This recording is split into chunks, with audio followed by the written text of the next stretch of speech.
anybody have anything on their mind that we should talk about this morning?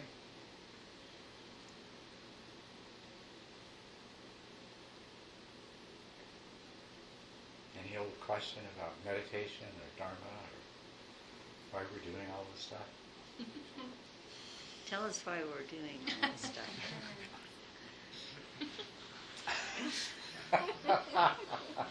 Because there's nothing else to do.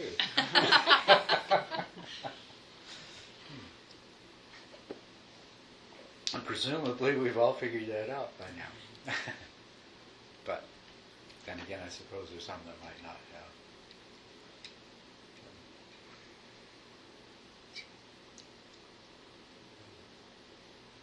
What does meditation do for us? Well, it does a lot of things, but the most important thing it does is it trains our mind in a particular way that allows us to completely change the way that we experience things. And it does so by degrees and in a variety of different ways. But what meditation does, it brings us into the present, which is very, very important. And you could think of meditation as being nothing more than that, because, well, I suppose there's some things that are called meditation that don't bring you into the present, but I think the kinds of meditation that I'm primarily interested and concerned with, if you look at them, they're all about bringing you entirely into this present moment, being here now, which is really important when you consider that that's all there is. The past doesn't exist any longer, the future doesn't exist yet, and all there ever is the present and the here and now. So it's one of the things it does. And it's interesting that by doing so, it relieves us of an awful lot of the stress that we normally experience, because the activity of our mind of worrying about the future or fretting about the past is the source of a lot of an ordinary person's stress in their life.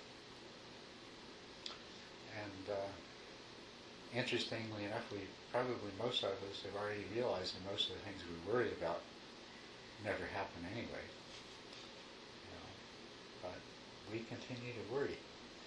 And of course we can't change the past, but we continue to, isn't it interesting? We have this tendency to keep reliving the past as though somehow we could change it, and even thinking about, well, if only I'd said this instead of that,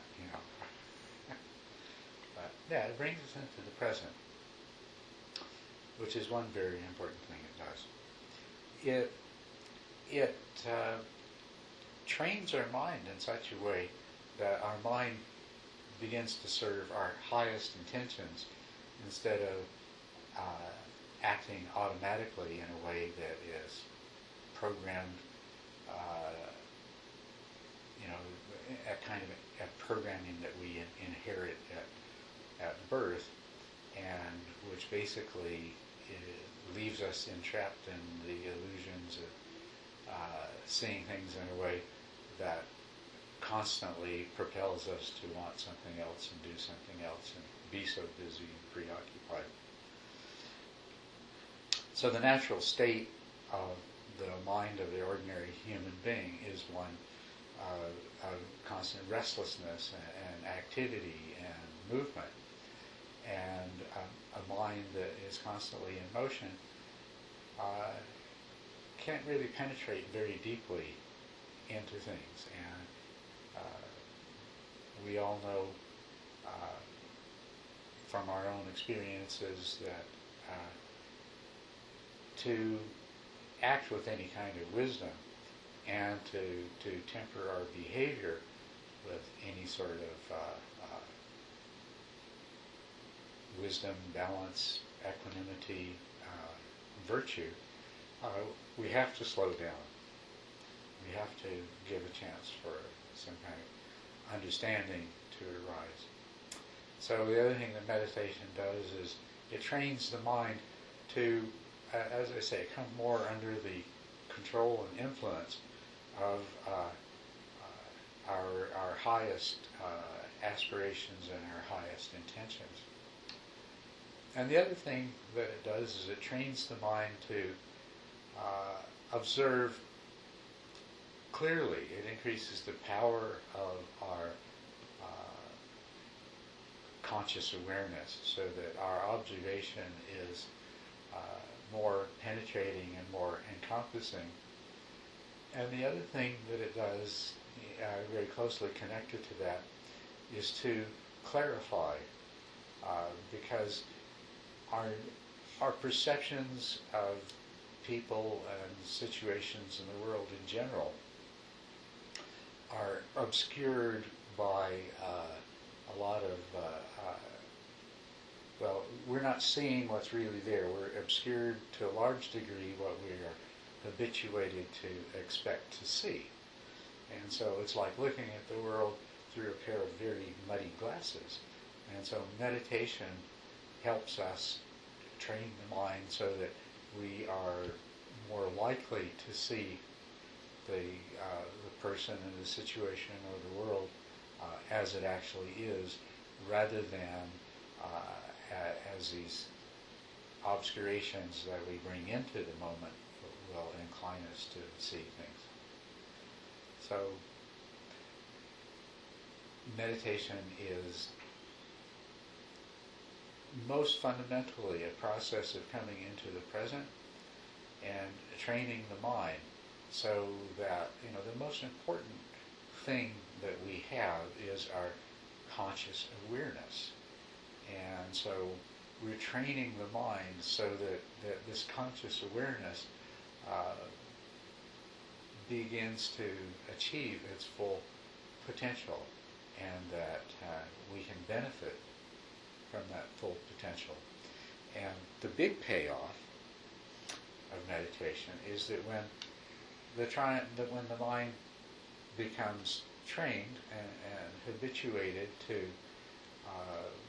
seeing clearly and powerfully and in a focused way, we can see beyond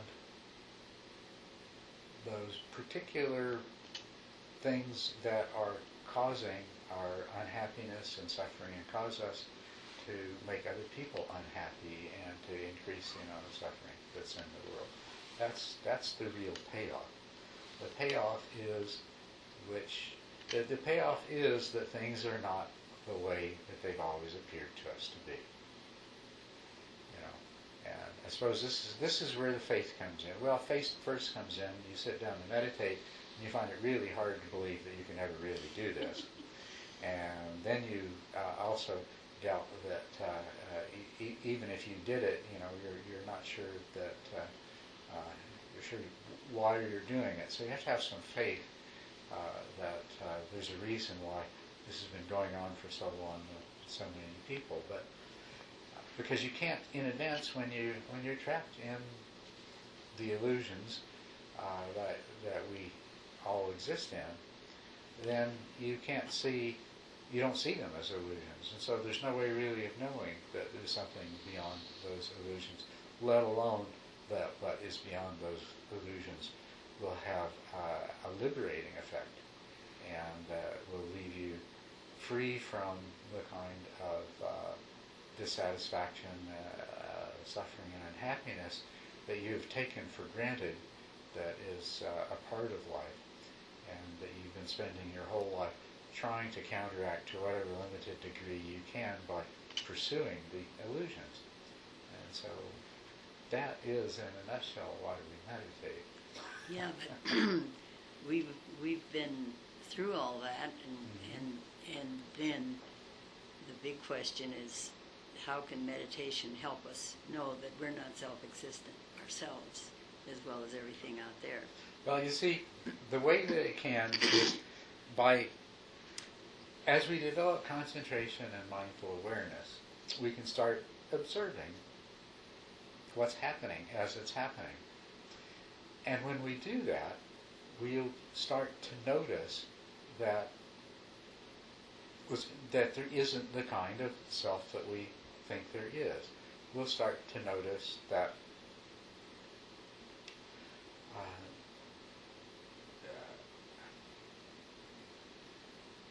I can't think of a very different way to say it, but we start to notice that when you're seeing, there's just seeing. There's really nobody doing the seeing, and the self, the seer, is something that gets introduced afterwards. And when your mind is focused well enough, and your habit of mindfulness is strong enough, and you observe what's happening, you find that experience unfolds in this marvelous light of conscious experience, and that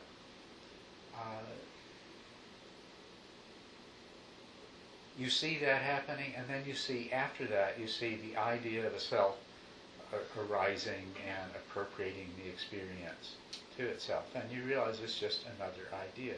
Another way that it happens when you're sitting in meditation is it becomes very clear to you that your life is a stream of conscious experiences, and there's only two kinds of objects of consciousness, which are sensations and mental objects. And you realize that the self is just another mental object that arises every now and then.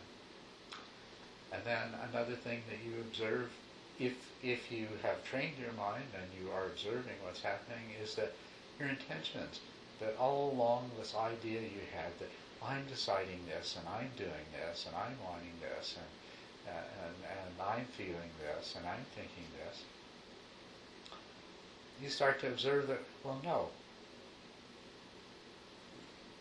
I didn't decide this. This decision just came up from the invisible recesses of my mind, and it's obviously the result of my previous conditioning. There's no I deciding this.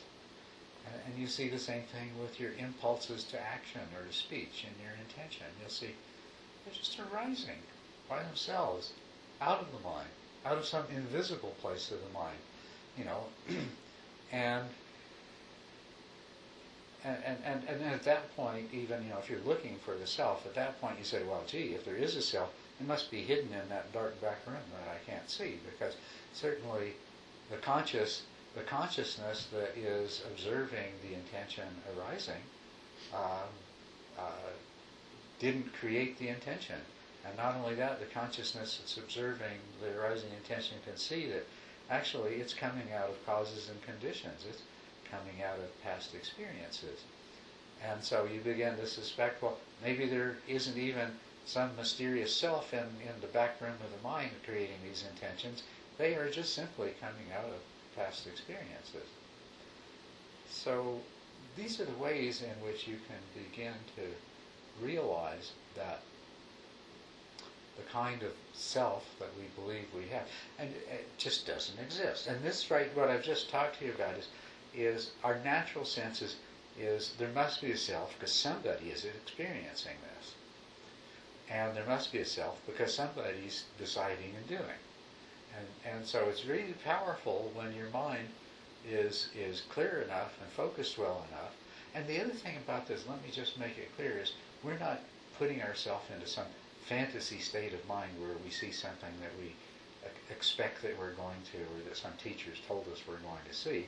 We are just simply making our mind stable and making our mind powerful in its perception. And it's exactly the same stability, clarity, and power that we can observe anything else with, that when we observe our own mind with, we find this, that, hey, there is no need in all of this for an experiencer.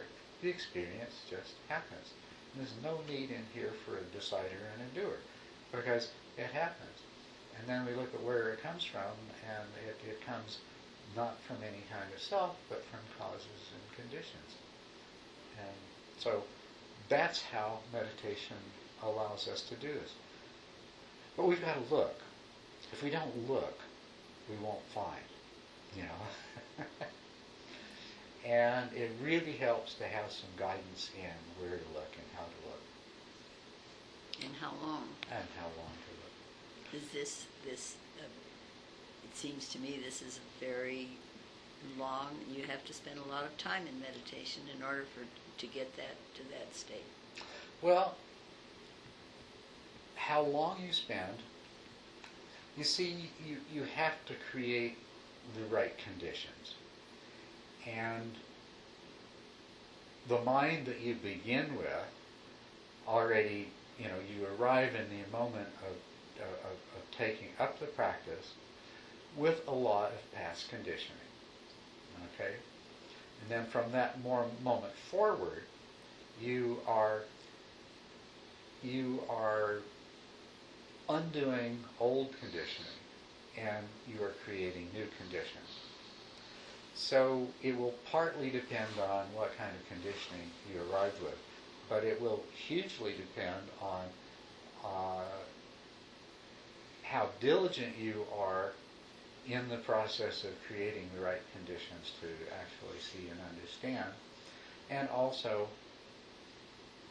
whether you're doing it properly. Because you can be very diligent and put a lot of time and energy into it, but if you're not doing it in the right way, it will take an awful lot longer to happen. So that's an important part of it too. How long it takes, it does not have to take a long time. It actually does not have to take a long time, and it can happen. It can happen at almost any time if the conditions are right. To see that the self that we think we are is just something that our mind is making up, because our mind needs to make up the idea of a self in order to function in the world, right? And so when we realize that it's not something that's real, it's not an inner ego God that we need to keep, paying obeisance to, then we're liberated to a large degree.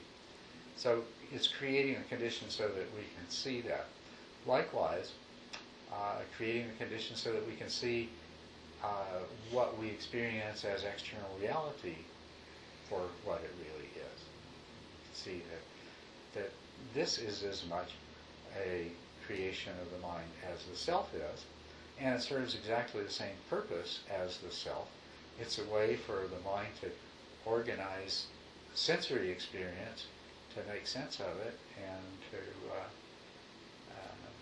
to function and act. But the other conditions that are important, the ultimate thing is to take this understanding, and with that as a foundation, to go beyond these, to recognize that the self is an illusion, to recognize that the way we perceive the world is an illusion is one thing. But the other thing is to have some experience of what lies behind the illusion, and that has its own unique set of characteristics. Because our mind is constantly regenerating appearances, constantly, so quickly that we can't see what lies behind those appearances. The only thing that will cause the mind to pause in its creation of these projections is for the mind itself to develop a very, very powerful equanimity. Now let me put this in another way. If we look at why does the mind keep creating these appearances, the mind is driven to create the appearances by an internal logic.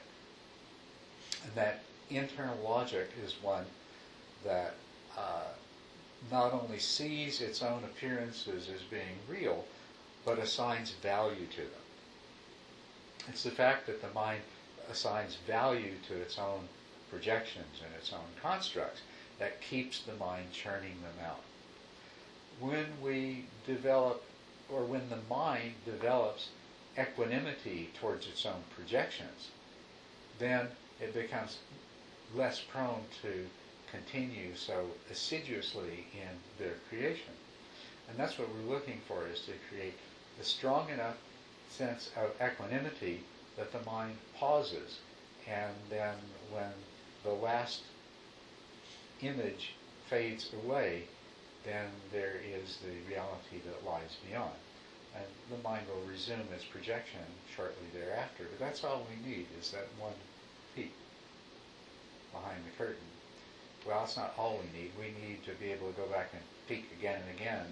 After we've come back into the world of appearances and the mind thinks to itself, well, what was that? And it makes up a story about it.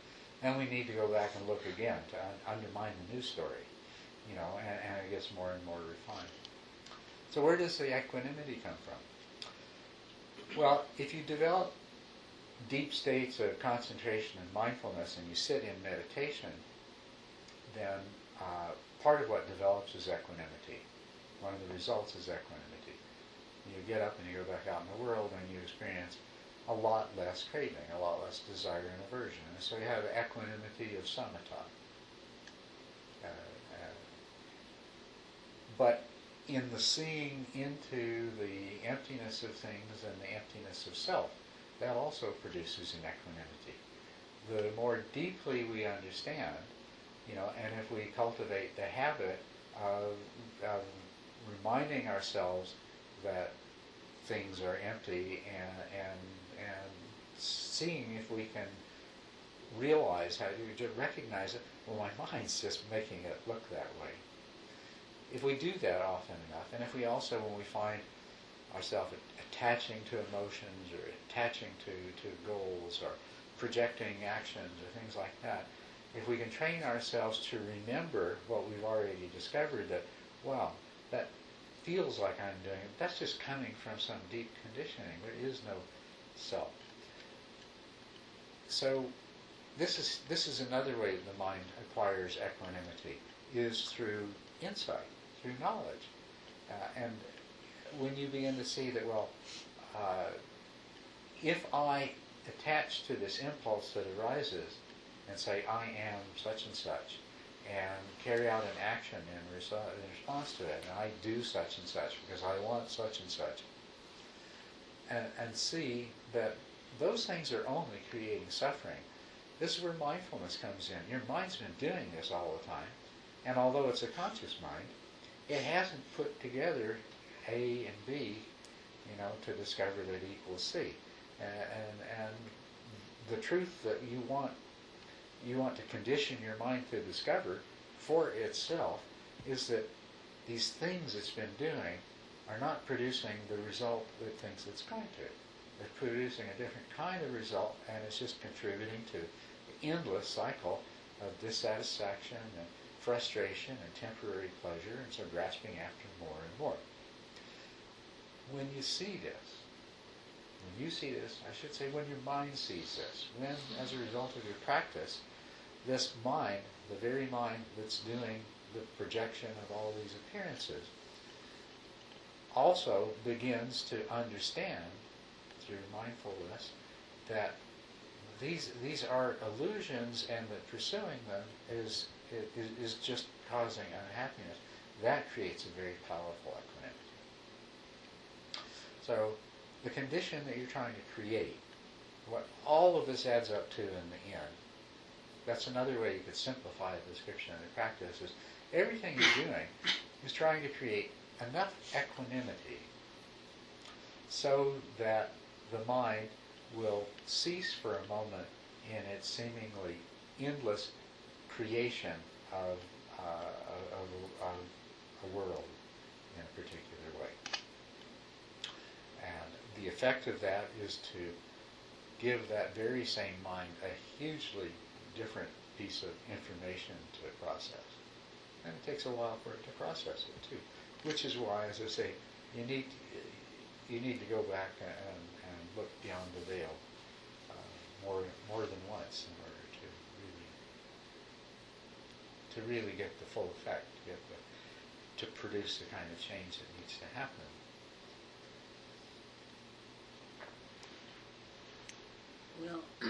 was interested in one of the other talks that you gave about these processes that are taking place in the deep mind. Would you say something about that? Well, this is what our mind is a whole collection of different processes and each process, it's like each process has one particular function to fulfill, and it does so automatically. They're all connected to each other, and they're arranged sort of hierarchically, and so you have the process of eating that when it gets turned on when certain things happen in the body that create hunger, and that initiates other processes that lead you to look for food, and once you found it, to start eating it, and then something else happens to turn it off. But it's just a process. In a way,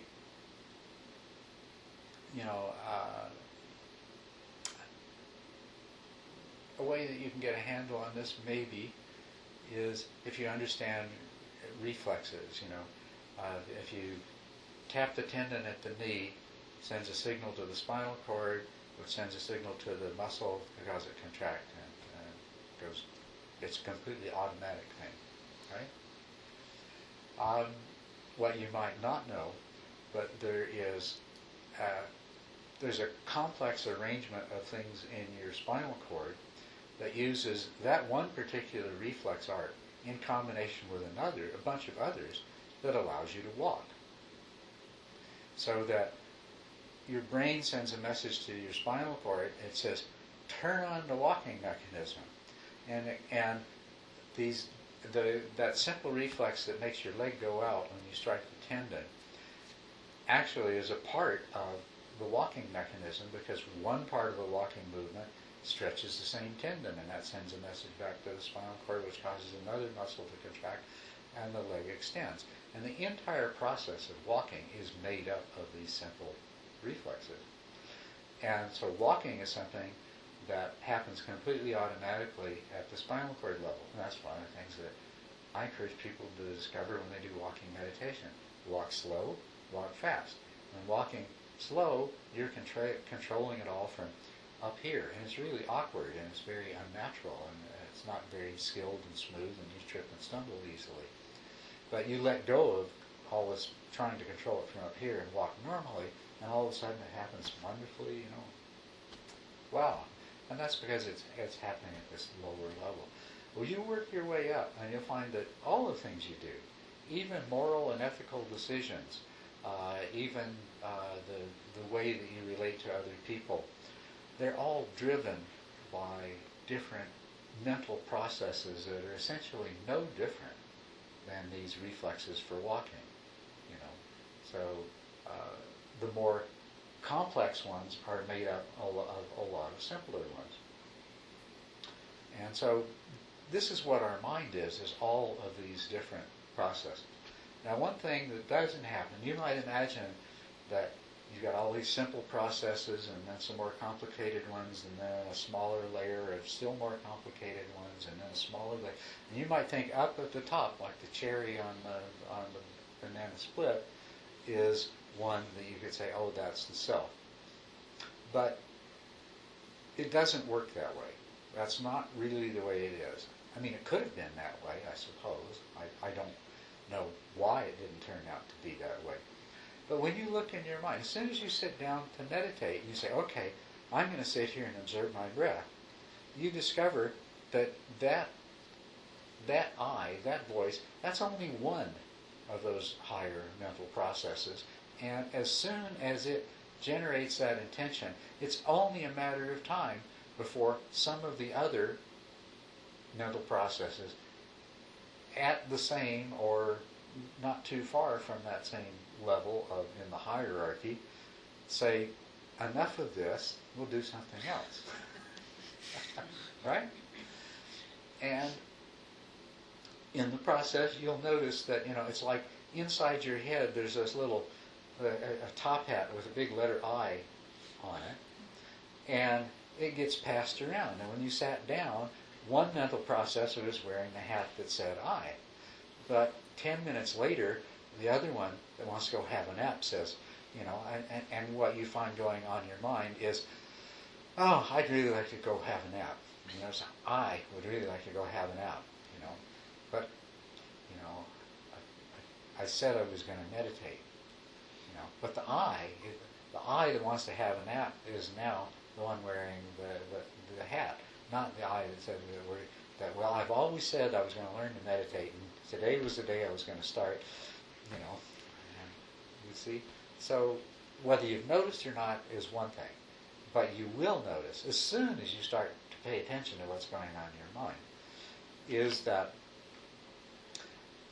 about as close as you come to the I that would be the cherry on the top of the banana split is more like a board of directors, or a senate, right? With a lot of different members. And they don't always show up to vote on any particular decision. Sometimes they arrive late and they say, whoa, I don't like anything that's going on here, and they want to change it all, But if you think that you are your mind, then you're going to have to recognize that your mind is many different things with different agendas going on simultaneously. And that, so even if you are an I, you're not a singular I. You're a whole multiple of I's. So then what does meditation do with that? Well, meditation makes you aware of that. And that's what's really important, that you become aware of that, because you see, meditation, this whole mess of mental processes has been merrily going along, as it does in everyone that you see in the world. It kind of works, but not that well. And the collective finds itself experiencing a lot of suffering. Now, what you really need to understand when you start looking into this is what is suffering and where does it come from. We start by saying, well, I suffer and it's the world's fault. Because I can clearly see that if the world was different, I wouldn't suffer anymore. And we often see if we can go change the world so that we won't have to suffer anymore. But the truth is that suffering is just an emotion, a feeling that's created by the same mind that's experiencing the suffering. And one of those mental processes that makes you up, its whole job is to flood the collective with suffering under certain kind of circumstances. So it looks at what's going on and it says, hey, this is no good. Turns on the suffering, and everybody says, oh, we're suffering. What are we going to do about it? Let's get busy changing things. Right? So you see, meditation, when it allows you to see what's going on, then you can start to change the way this whole thing works. The one wonderful thing that we have is our conscious awareness and the fact that we can learn to focus that conscious awareness. That light, that light of consciousness can be brought to bear on what's actually going on. And all these mental processes which would have been operating in the dark have a chance to see what's going on. And then they can see what the result of their activities are. You have a mental process. You started off born with something which predisposed you in this direction, but then through your life you've reinforced it. It's a mental process that makes you disposed to anger. Just like you have another mental process that makes you predisposed to desire. And throughout your life, different situations have arisen, and this mental process, that is the anger-generating process, has flooded the whole system with feelings of anger, and then they've led to certain kinds of behaviors. Now this exists because it serves a kind of primitive function. But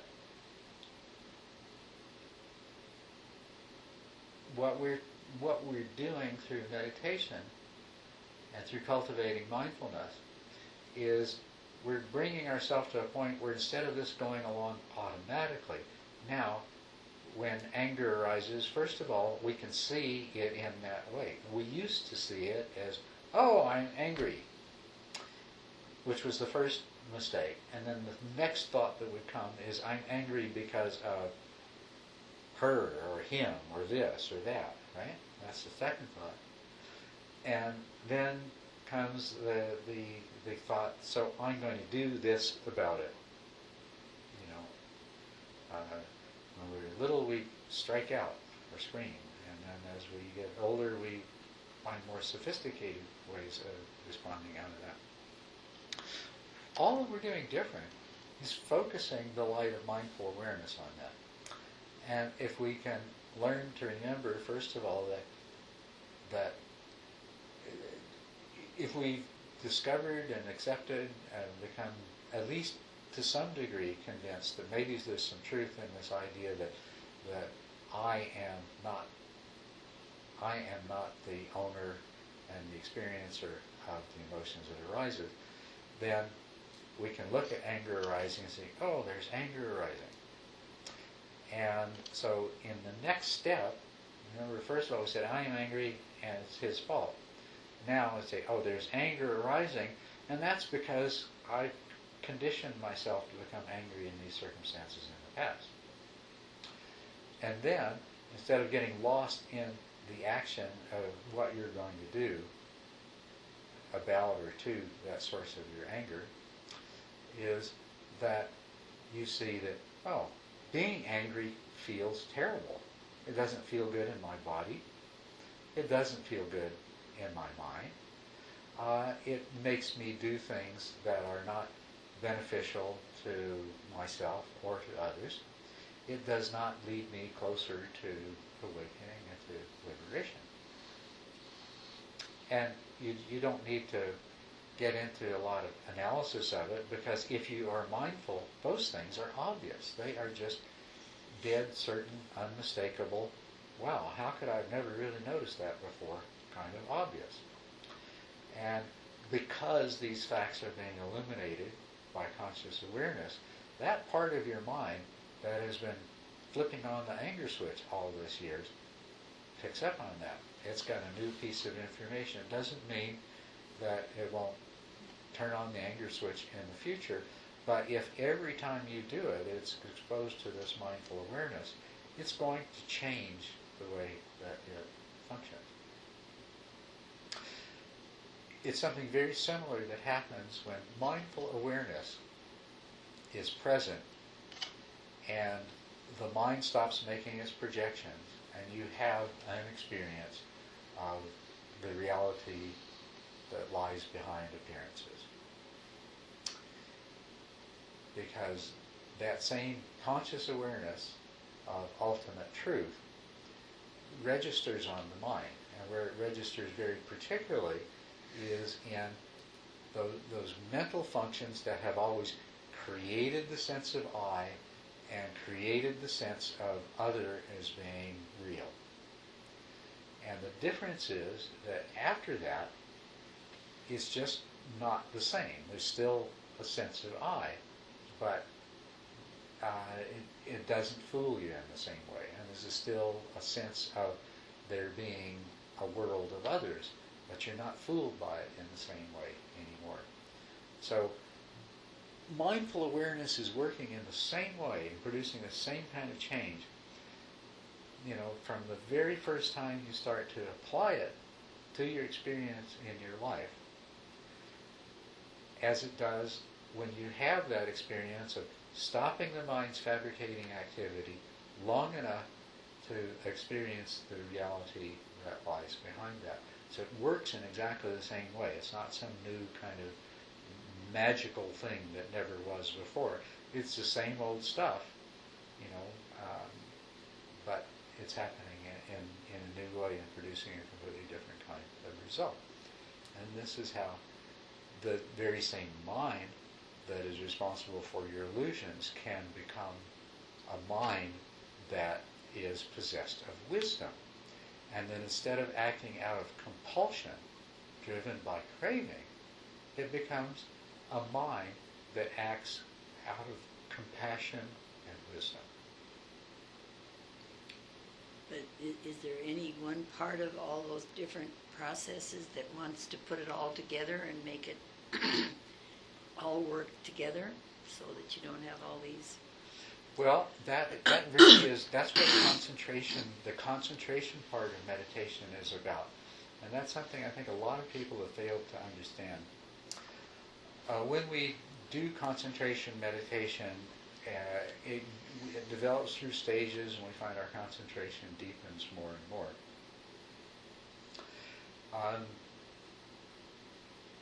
And you could naively, using the same kind of illusory projections, say something like, well, I get to the point where I can keep my mind from wandering.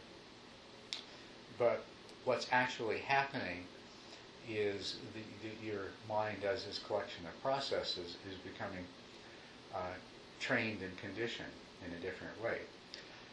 You get to a point in your practice where you're very good at staying at the meditation object, with the meditation object. But if your vigilance lapses, it's gone. Now, the only reason that can happen is that there are still mental processes active that want to be doing something else. They want to be thinking about something else, or want to be having a nap, or want to just sit here and feel good, that want to do something other than maintain continuous mindful awareness of this same old meditation object. So the way that you move from that stage, and if you have seen this, if you're familiar with the 7 stages of development of samatha that I've passed out to people, it's the 7th stage. The 7th stage, you have single-pointed concentration. But you've got to stay on top of it, because it won't stay. It's really, your concentration is great. You sit there and say, there's almost nothing else in your mind. A very occasional thought comes and goes, and a very occasional sensation will manage to penetrate into your awareness. But you are just so focused and so steady, and you can say to yourself, I can't imagine how anybody's concentration could be any better than this. And actually, that's pretty much true. I mean, there are refinements, but that's pretty much true. But in the 7th stage, you have to stay on top of it, because if you slack, your mind's gone, either into dullness or into some distraction. And that's because your mind is not yet unified. So when you get to what happens next is called effortless concentration. You no longer have to be vigilant. You no longer have to be constantly on top of it. You can just relax and be stable in your awareness.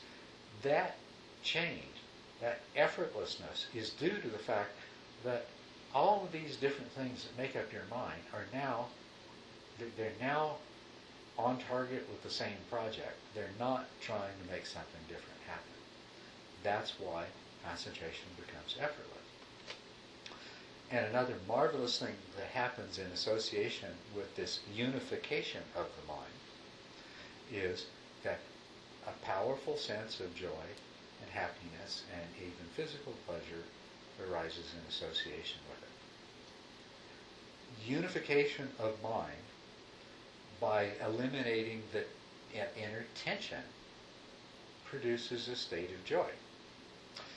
And this is not just some thing that happens in meditation. People experience it when they become totally involved in some kind of activity.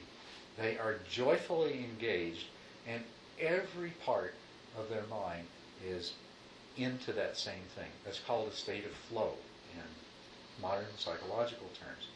And there are books about it, and there is one particular psychologist called Csikszentmihalyi who's done a lot of research on the flow state. And the descriptions of the flow state are exactly, you take them out of context. You take the description out of context, and you show it to somebody and say, oh, I recognize that. The person's describing piti in samatha practice. No, they're describing what happens to them when they're doing brain surgery, or when they're playing golf, or when they're doing something else that happens to put them into this state. That's what happens when the mind unifies. Concentration becomes effortless because now there aren't different parts of the mind trying to go different places. But it's still many different processes. I mean, you haven't changed the ultimate reality. You haven't created a self out of all these different parts. They're still different parts, but they're all functioning in harmony now. They're all in sync. They're all cooperating rather than each one struggling for, well, I want things to go my way. This is more important than this silly sitting there looking at the breath. Let's do this more important thing. What's happened is that they've all gotten on to the same project and said, okay, I guess this is what we're doing, so this is what we're doing. But that mind, when you have that kind of mind, though, when you have a unified mind, if you think about how well you can understand when you focus your ununified mind on things, imagine how well you can see and understand things when you focus a unified mind on things.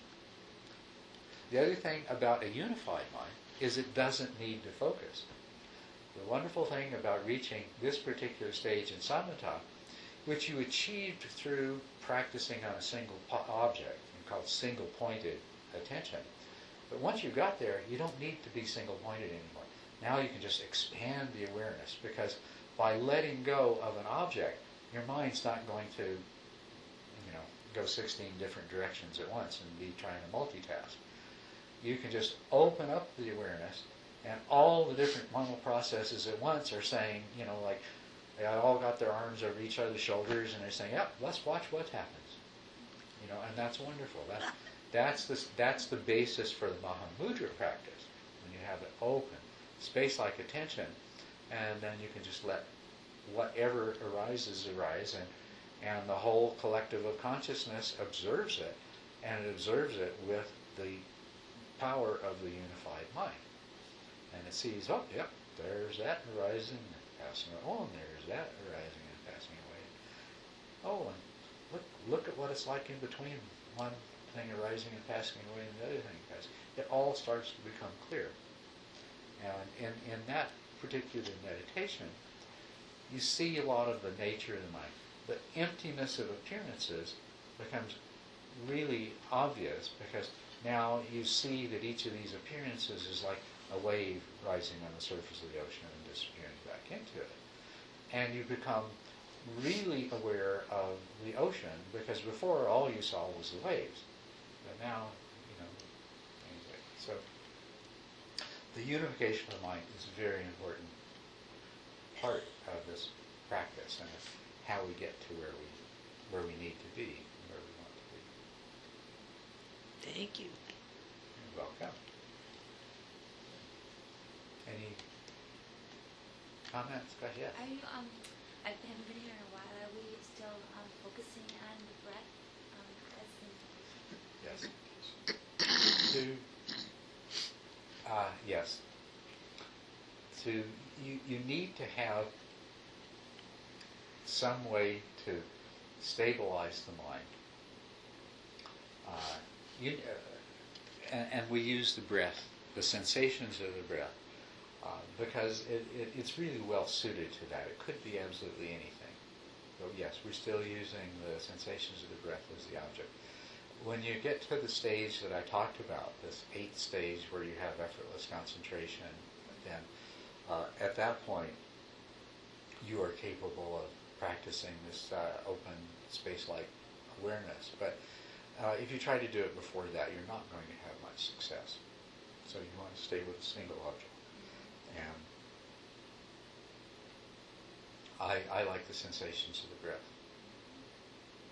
Do you keep the breath at your tip of your nose, or do you sometimes can you bring it down to the sciatic chakra, or do you recommend just keeping it?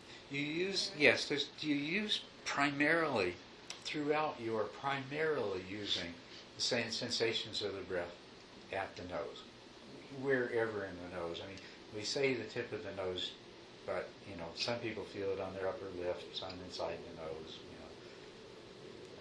We use the sensations in a localized area primarily. But later on in the practice, as your mindful awareness becomes stronger, there'd be a natural tendency to be aware of the breath simultaneously in a larger area and perhaps in the whole body. And at that time, we make that a part of the practice as well. We use that. We can use that in two ways. We can use that to further increase the power of our mindful awareness, and the other way we can use it is to help bring us to single-pointedness. Because what happens is it takes so much of our attentional capacity to be aware of the whole body, or a large part of the body, that there's not much room left in the mind for thoughts and for attending to other sensations. And then we can go back to the tip of the nose and be very focused. What we don't really ever need to do, not saying there's anything wrong with it, except that it's not particularly useful and productive, is to try following the breath into the body. You could do that, but it's no more effective than simply watching the sensations that arise and disappear in one particular area.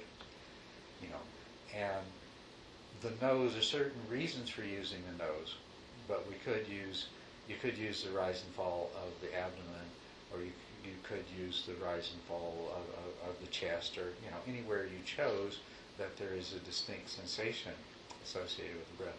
You could focus on that. But in terms of having a closely circumscribed, relatively small focus of attention, it doesn't matter where it is. When we want to do practices that involve a larger area, it is best to just start expanding until eventually we're feeling the breath in the whole body. So between those two, there's, like I say, there's nothing wrong with following the breath into your body, but it's not giving us it's not doing anything particularly more helpful than what we're already doing. Okay? Now, in some individual case, somebody might have a particular kind of problem, and perhaps it would make sense for a period of time for that person to practice in that way. Okay? Do you recommend counting, or is that a mantra? Counting, until you're able to stay stably on the breath, counting is a very useful tool, but it's limited. If you count too long, then your mind wanders and you keep on counting at the same time. Because there are all these different mental processes, one mental process can say, okay, well, I'll take care of the counting, and the others will say, well, good, I'll take care of the thinking and the mind wandering and the what's for dinner. Right? So the way to use counting, I think it's really good every time you sit down to count the first 10 breaths. Because in a way you're conditioning your mind, it sort of lets the whole collective know that, okay guys, we're getting ready to meditate, counting's happening. Count your first 10 breaths. And start over as many times as you have to until you get to 10. And then, once you've gotten to 10, try following the breath without counting. If you find your mind's if you've got a lot of monkey mind going on, go back to counting the breath. But, do the same thing. Start over as many times as you need to until you've had 10 consecutive breaths, and then see if you can go without the counting. Doesn't matter how many times you go back to the counting, but what you'll find is that the counting it just loses its value and effectiveness past a certain point, and that's why the rule is usually to limit yourself to counting 10 breaths. Okay? But you can use that as much as you need to.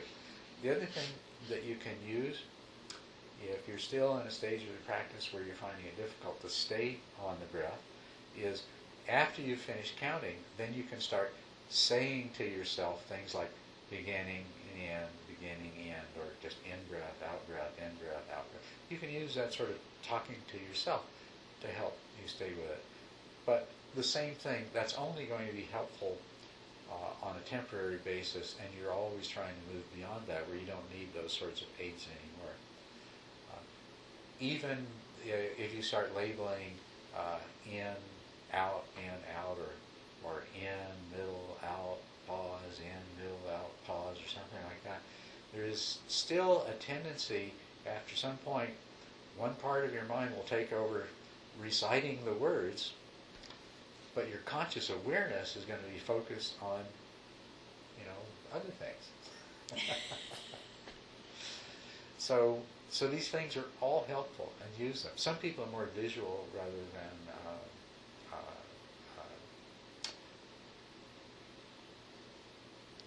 verbal.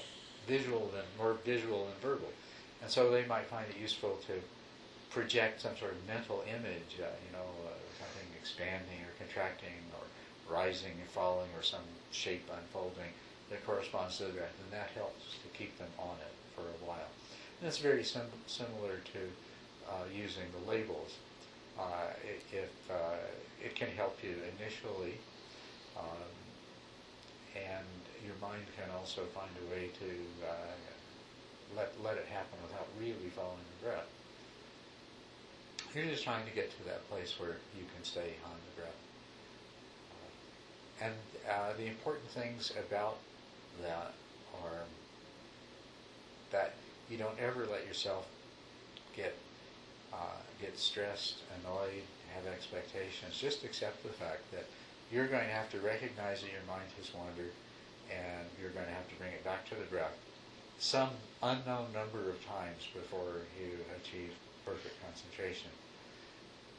So just think of it this way. Each time your mind wanders and you bring it back, that's one more that you can cross off.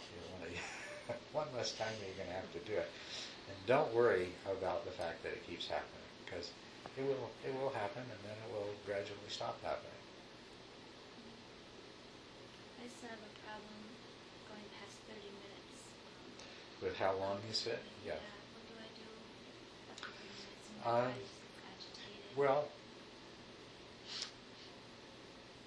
now usually when somebody begins to practice, they'll start off for a shorter period of time and then gradually extend it.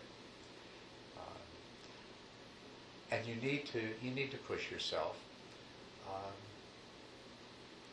There is, if you always meditate for a particular period of time and then you try to sit longer than that, there is some part of your mind that's going to say, hey, I thought we were done, and it's going to turn on the switch that floods your mind with feeling of restlessness and impatience. Right? And so in order to extend your meditation time, you're going to have to remember not to say, oh, I'm restless and impatient, I guess I better quit and go do something else. And say, oh, there's restlessness and impatience arising. Oh yeah, I should have known that would happen. Oh well, let me go back to my breath. And then you can go beyond that.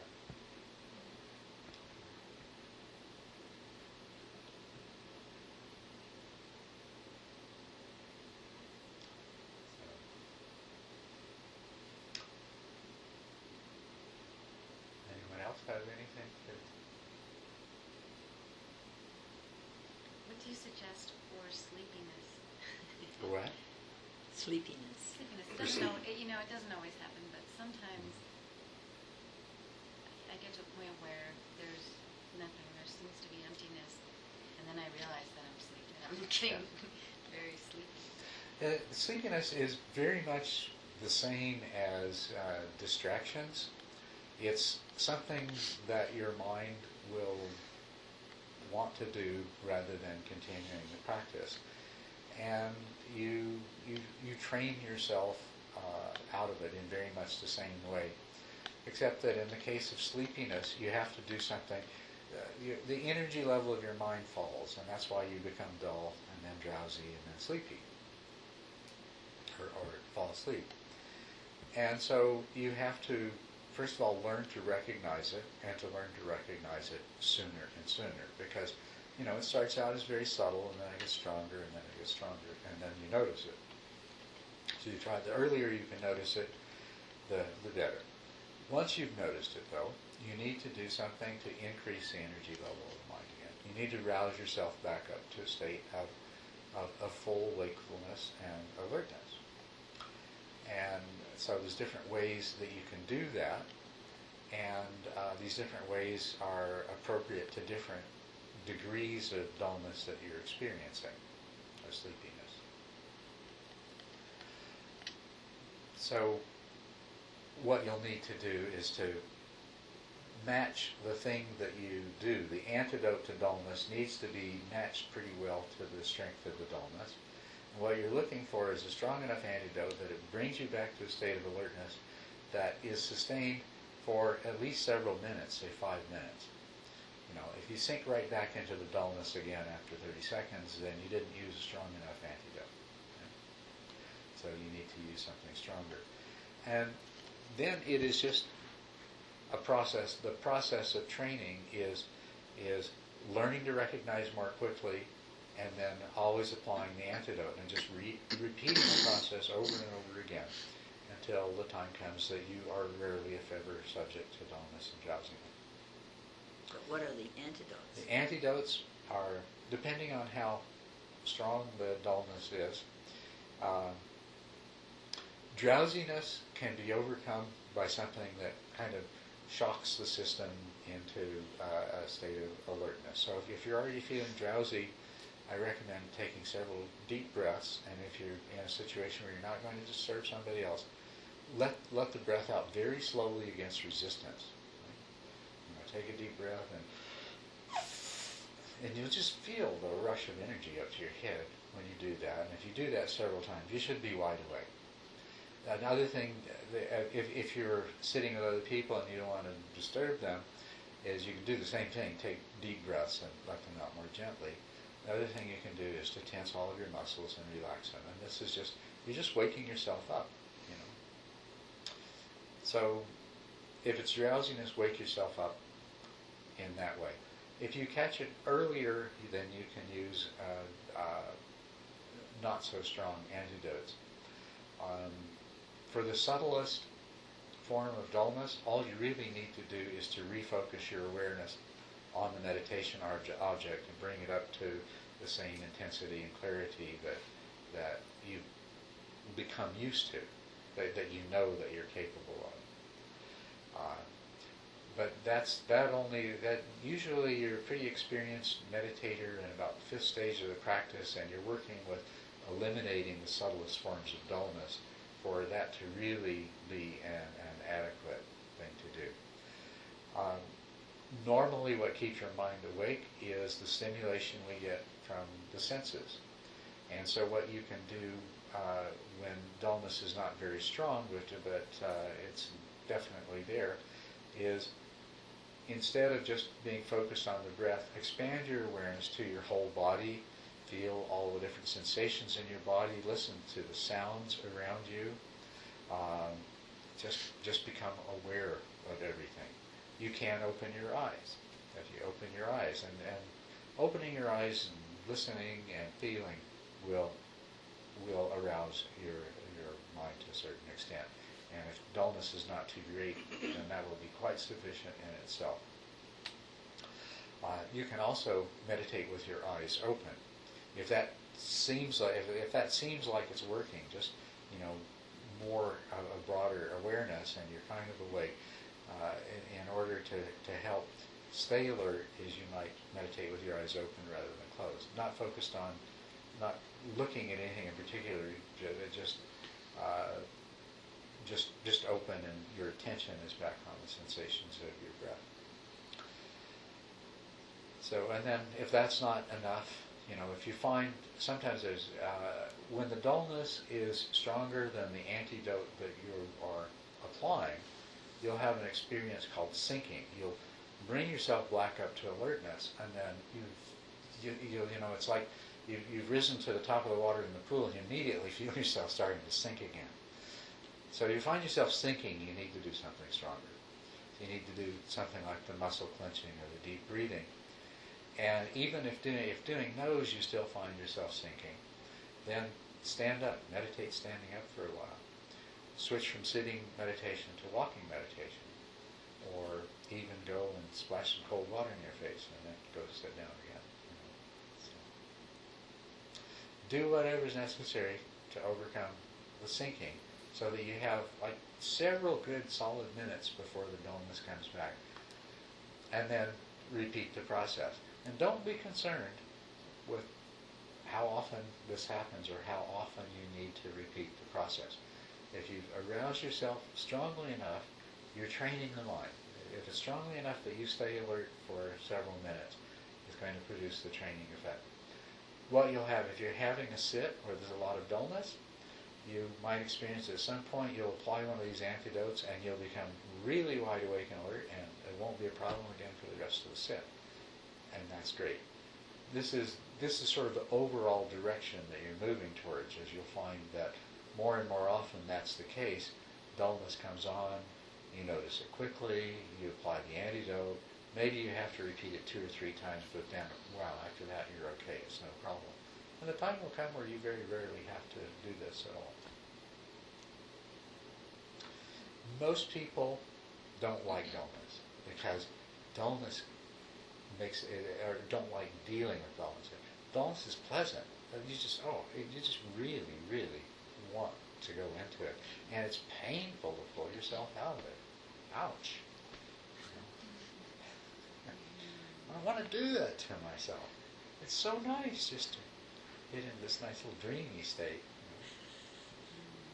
So, and as a result of that, a person can very easily become prone to being annoyed because there's dullness, or feel like, oh, this is a problem, I got to do something, or it's just, what's the matter with me, or I hate this, or, and those are the kinds of thoughts that you don't want to have those thoughts. It will actually make it more difficult for you to recognize dullness, because, if you beat yourself up for being dull, then that part of your mind whose job it is to say, hey, I think dullness is happening, it's going to say, hey, I'm not saying anything. We get beat up when we speak up. So you got to avoid negative reactions towards your dullness. You got to stay equanimous and accepting, and okay, yeah, I'm going to have to work with dullness whenever it's there.